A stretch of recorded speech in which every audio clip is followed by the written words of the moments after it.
어떤 사람이 돈이 아주 많아서 사람들은 그를 갑부라 불렀습니다. 젊은이들 찾아와서 어떻게 이렇게 부를 축적했냐, 부자가 되었냐, 그 비결을 물었습니다. 부자가 대답했습니다. 1960년이었지. 사회적으로 엄청난 불황이 있었고 그때 내 손에 딱 100원이 있었다네. 난 그 돈으로 사과 한 개를 샀지. 하루 종일 그 사과를 닦아서 그날 저녁에 200원에 팔았다네. 다음 날도 200원으로 사과 2개를 사서 닦고 광을 냈지. 저녁에는 400원에 팔고 말이야. 그렇게 한 달 동안 사과를 사고 팔고 했더니 내 수중에 100만 원이란 돈이 들어왔다네. 그래서요, 젊은이들이 궁금해서 채근했습니다. 그러자 갑부가 대답했습니다. 그때 우리 장인 어른이 100억 원을 유산으로 남기고 죽었다네 라고 말했습니다.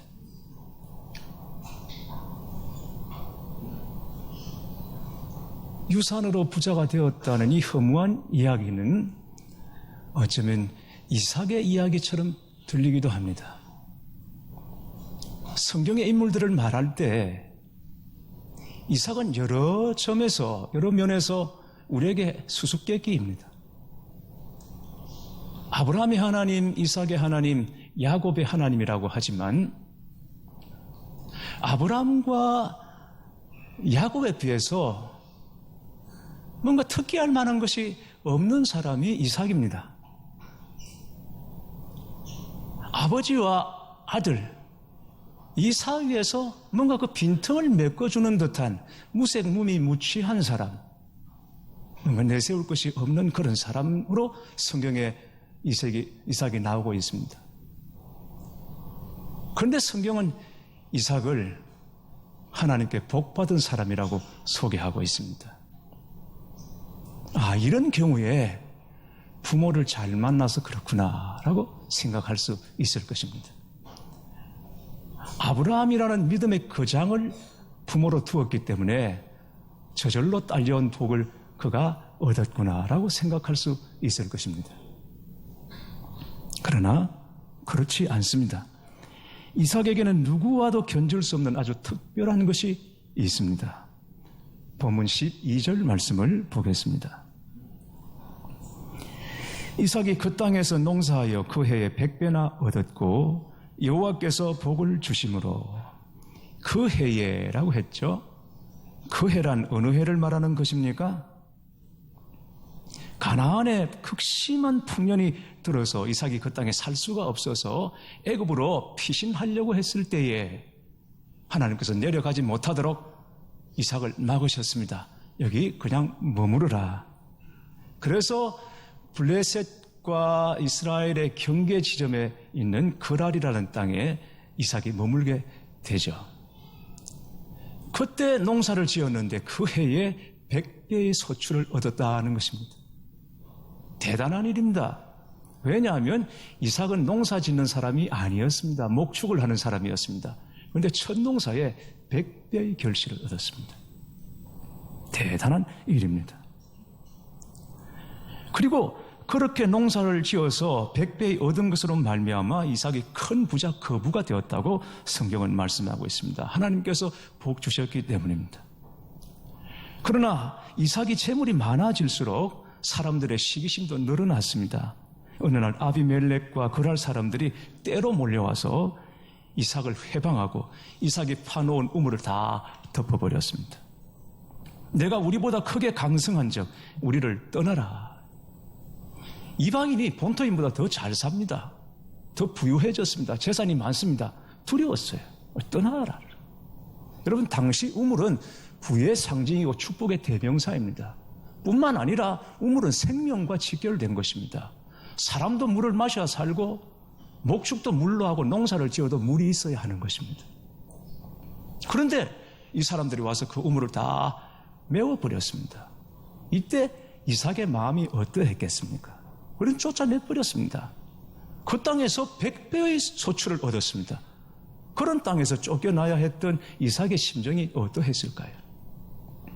만약에 여러분들이 어느 목 좋은 곳에 자리를 잡아서 장사를 시작했다고 생각해 보십시오. 그런데 장사가 너무 잘 되는 겁니다. 너무 일이 잘 되는 겁니다. 그랬더니 어느 날 주인이 와서 내쫓아버립니다. 이젠 내가 할 거야. 거기 투자한 것이 얼마고 권리금이 얼마인데 이런 거 일절 없이 그냥 내보내는 겁니다. 이삭이 이런 일을 당했습니다. 여러분 심정이 어떠했겠습니까? 이삭이 쫓겨나서 그랄 골짜기로 들어갔습니다. 거기서 다시 우물을 파기 시작합니다. 그런데 이상하게 이삭이 우물을 파면 물이 솟구쳐 오릅니다. 이삭이 아주 수맥을 기가 막히게 잡아가 여기다 파라 그러면 나왔던 게 아닙니다. 이삭이 파면 물이 나옵니다. 그 이유가 무엇일까요? 18절 말씀 보겠습니다.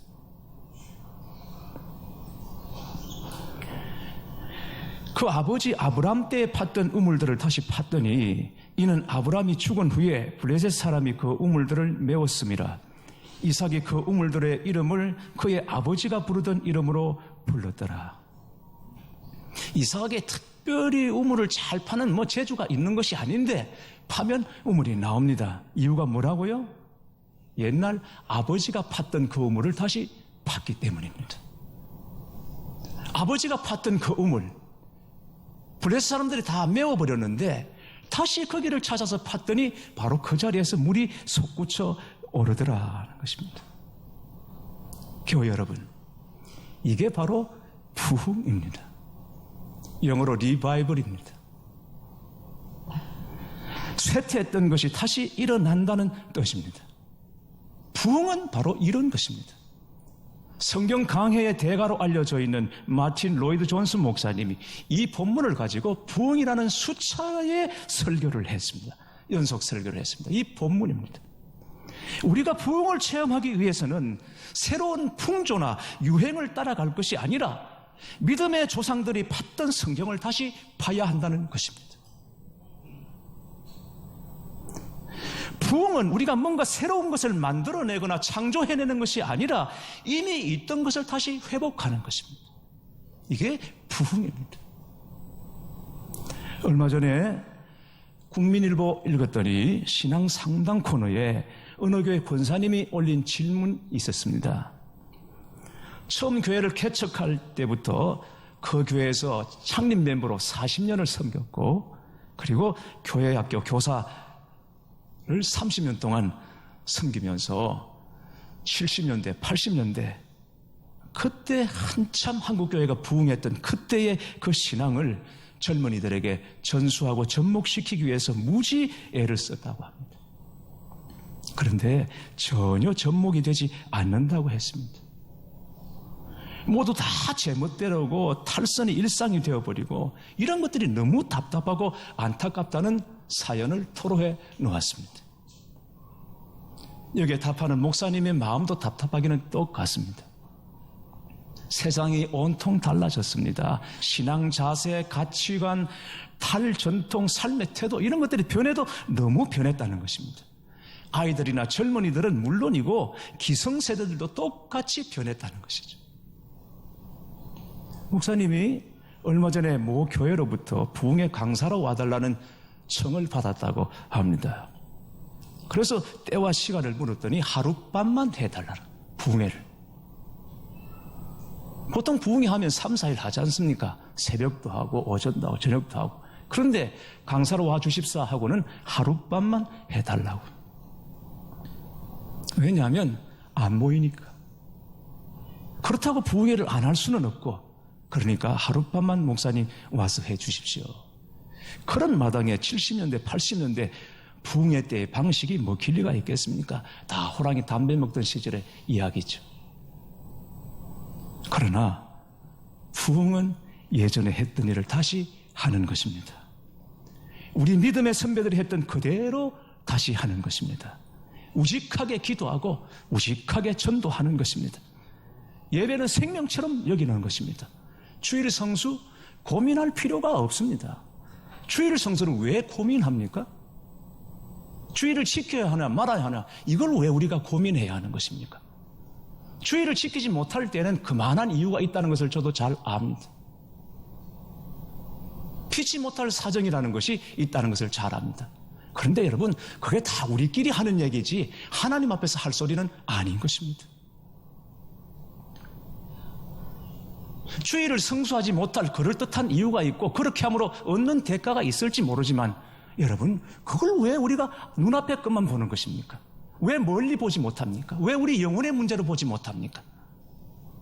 우리가 믿는 하나님께서 그렇게 시시한 분이십니까? 그런 것이 아니지 않습니까?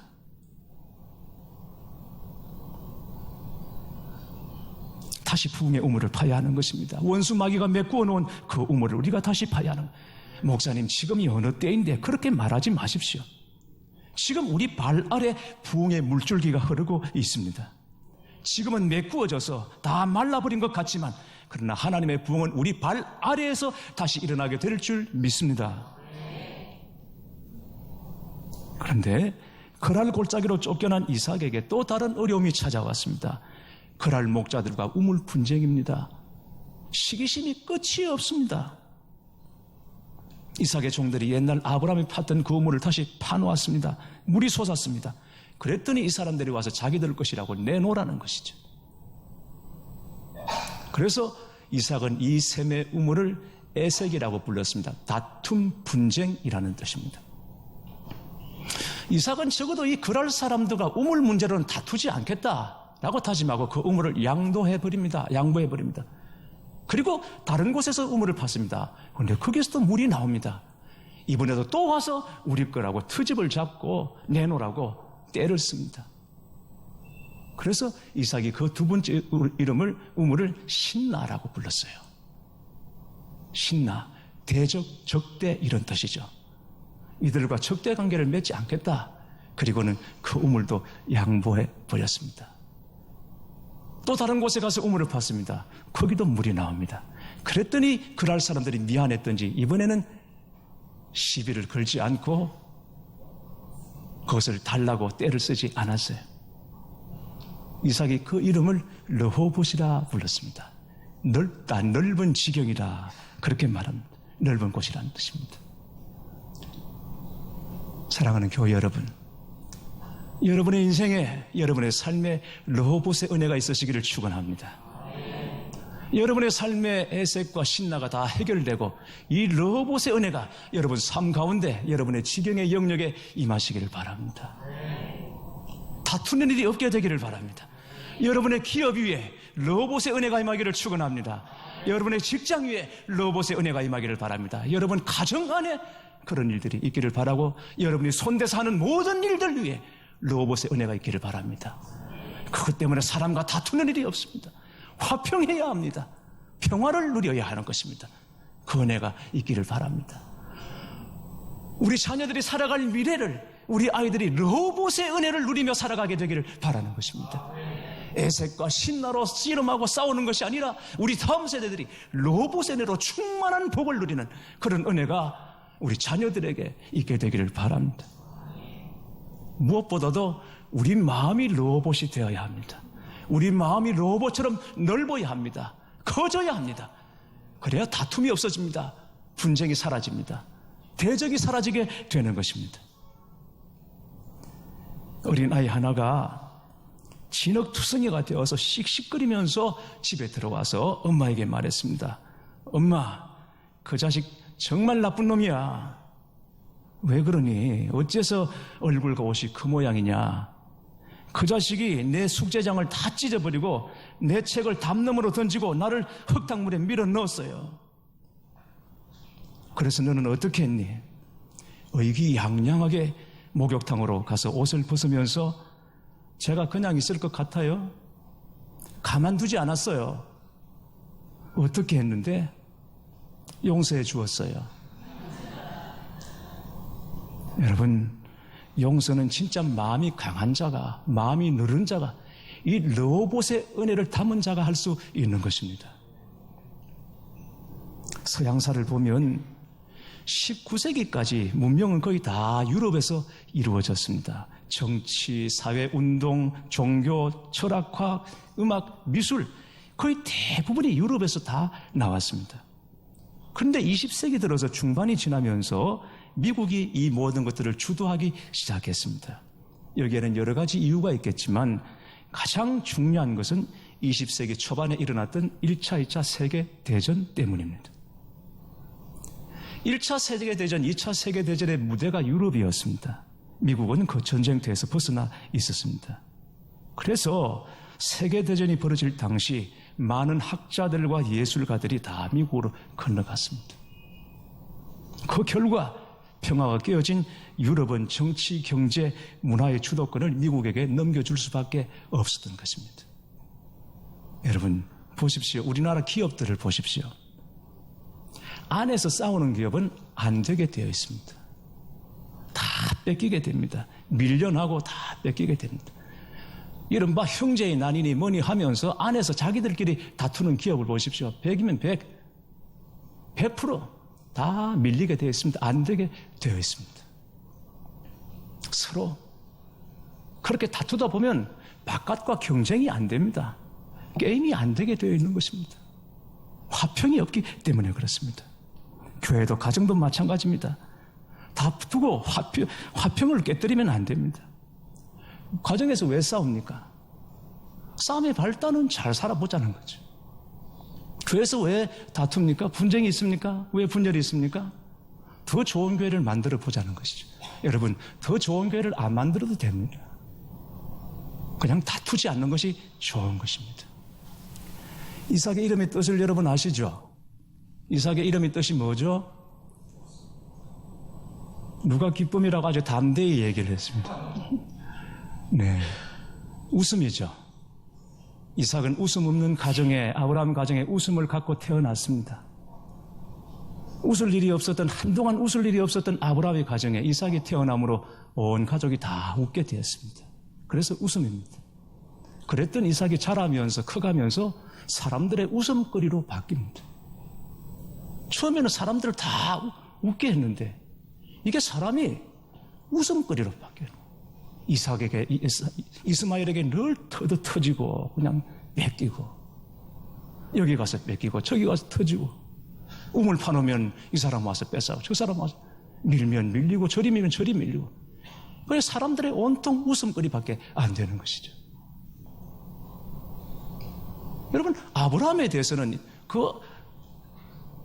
이삭의 아들 야곱에 대해서는 할 말이 많지 않습니까? 그 모험 다 무궁무진하고, 그리고 손자 요셉께 넘어가면 말할 수 없습니다. 대단합니다. 거기에 비해서 특색이 없어요. 뭔가 특별한 게 없어요. 특이사항을 말해 보십시오. 특이사항이 뭘까? 그리고는 할 말이 별로 없는 사람입니다. 그런데 이삭은 누구와도 견줄 수 없는 아주 특별한 것이 있다고 말씀드렸습니다. 그게 무엇입니까? 여러분, 이삭은 계속 우물을 팠다는 것입니다. 뺏겨도 또 우물을 팠습니다. 뺏겨도 또 우물을 팠습니다. 이게 말처럼 쉬울 것 같습니까? 그렇지 않습니다. 다시 말씀드리지만 이 당시 우물은 부의 상징이고 축복의 대명사예요. 뿐만 아니라 생명과 직결되는 거예요. 평생 파도 우물을 못 팔 수도 있어요. 그런데 그렇게 파놓은 우물을 뺏깁니다. 또 뺏깁니다. 또 뺏깁니다. 생명과도 같은 거죠. 보통 사람 같으면 한두 번 그러면 완전 무너집니다. 자포자기하고 그냥 무너지고 말죠. 포기하고 말죠. 거의 폐인이 될지도 몰라요. 그런데도 이삭은 또 팝니다. 또 팝니다. 우물을 또 팝니다. 왜 그랬습니까? 그게 이삭의 믿음입니다. 하나님께서 이삭을 복 주셨다는 것을 알기 때문입니다. 하나님이 함께 하신다는 걸 알기 때문입니다. 이삭이 특별히 우물을 잘 파는 재주가 있었기 때문이 아니라 하나님이 함께 하시고 하나님이 나를 복 주시기 때문에 파면 나온다는 것을 알았기 때문에 이게 믿음이었어요. 그래서 우물을 또 팠던 것이죠. 여러분, 이 믿음으로 이삭을 말하는 것이에요. 누구도 견줄 수 없고 함부로 흉내낼 수 없는 이 믿음을 이삭이 가졌던 것입니다.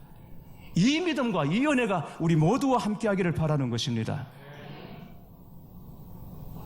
이삭도 흔들릴 때가 있었습니다.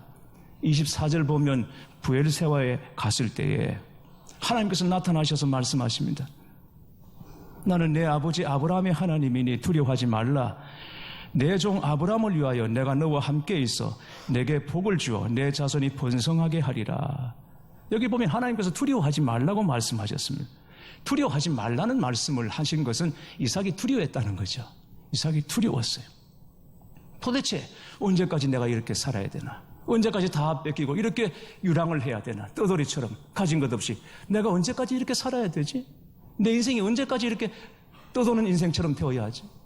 이삭이 왜 두렵지 않겠습니까, 여러분? 가진 거 다 뺏겨버렸는데, 그리고는 근거도 없는 곳으로 내몰렸는데, 하는 것마다 안 되는 것처럼, 다 실패하는 것처럼 그렇게 되어졌을 때 이삭인들 왜 두렵지 않겠습니까? 그런데 그날 하나님께서 오셔서 두려워하지 말라. 너는 복이 있는 자다. 이래도 복이고 저래도 복이고 어쨌든 너는 복이 있는 자다. 하나님께서 다시 말씀하셨을 때 그 말씀을 붙잡고 믿음 가운데 일어섰던 것입니다. 그랬더니 결국 아비멜렉 왕이 군대 장관 피고를 거느리고 찾아와서 이삭에게 먼저 용서를 비고 화해를 요청합니다. 우리를 해하지 말라. 여러분, 한 나라의 왕이 일개 족장에게 찾아와서 우리를 해하지 말라. 그리고는 사이좋게 지내자. 먼저 손을 내밀고 화해를 해요. 왜 그렇습니까? 하나님이 이삭과 함께하는 것을 보았기 때문입니다. 하나님이 당신에게 복을 주신다는 것을 알았기 때문입니다. 그래서 이삭을 찾아왔던 것이죠. 먼저 머리를 숙이고 들어오는 것입니다. 사랑하는 교회 여러분, 여러분 지쳐 있습니까? 오늘 하나님이 여러분에게 찾아오셔서 다시 믿음을 일으켜 주시기를 축복합니다. 무슨 일이 있어도 하나님 안에서 나는 복 있는 자다. 이거는 천지가 변했으면 변했지 이거는 결코 변할 수 없는 진리이다 하는 사실을 여러분이 붙잡을 수 있다면, 그럴 수 있다면 때로 우리 삶에 흉년이 찾아와도 여러분 그것이 장애물이 되지 못합니다. 세상 사람들이 우리를 시기하고 우리를 무시하고 우리를 방해할지라도 그게 근본적으로 본질적으로 우리의 방해가 되지 못합니다. 그래서 때로는 이리 밀면 이리 밀리고 저리 밀면 저리 밀릴 수 있지만 이삭이 그래도 우물을 팠던 것처럼 우리가 하나님 앞에서 우리의 우물을 팔 수 있어야 하는 것입니다. 그렇게 하다 보면 연단은 반드시 끝날 때가 있습니다. 끝이 나게 되는 것입니다. 중요한 것은 우리가 다시 처음으로 시작하는 것입니다. 처음 마음을 다시 갖는 것입니다. 맨 처음 우물을 팔 때 그러다가 뺏기기도 하고 실패하기도 하고 엄한 일에 우리가 소진하기도 하고 그랬지만 그것 때문에 낙심하고 좌절하지 않고 어쨌든 하나님의 복은 내게 있다라는 것을 믿고 다시 처음으로 시작하는 것입니다. 그 첫걸음, 그 첫삽이 너무너무 중요한 것이죠. 진짜 우리가 회복해야 될 것이 있다면 다 이 처음 것입니다. 사랑도 믿음도 충성도 모든 것도 다 처음 것입니다. 에디슨이 이 전구를 만들지 않았습니까? 그래서 요즘은 밤낮이 따로 없어서 강 권사님 에디슨이 만들었습니다. 맞습니다. 에디슨이 이 전구를 처음 만들 때 이렇게 밝은 전구가 아니었어요. 뭔가 깜빡깜빡 불은 들어왔는데 그거 가지고는 아무것도 볼 수 없어요. 글자 하나도 볼 수가 없어요. 그래서 전구 켜놓고 촛불을 다 켰습니다. 그래야 했습니다. 그런데 여러분, 그 처음이 정말 중요합니다. 그 처음이 너무너무 중요한 것입니다. 다시 믿음으로 시작하십시오. 중리에 포기하고 낙심하고 접어두었던 믿음의 우물을 다시 파시기를 바랍니다. 우물을 누가 팝니까? 누가 우물을 팝니까? 목마른 사람이 우물을 팝니까? 그렇지 않습니다. 우물은 믿음의 사람이 우물을 파는 것입니다. 다시 믿음 가지고 여러분 인생의 우물을 파셔서 하나님의 영광을 보시는 우리 모두가 될 수 있기를 주님의 이름으로 축원합니다.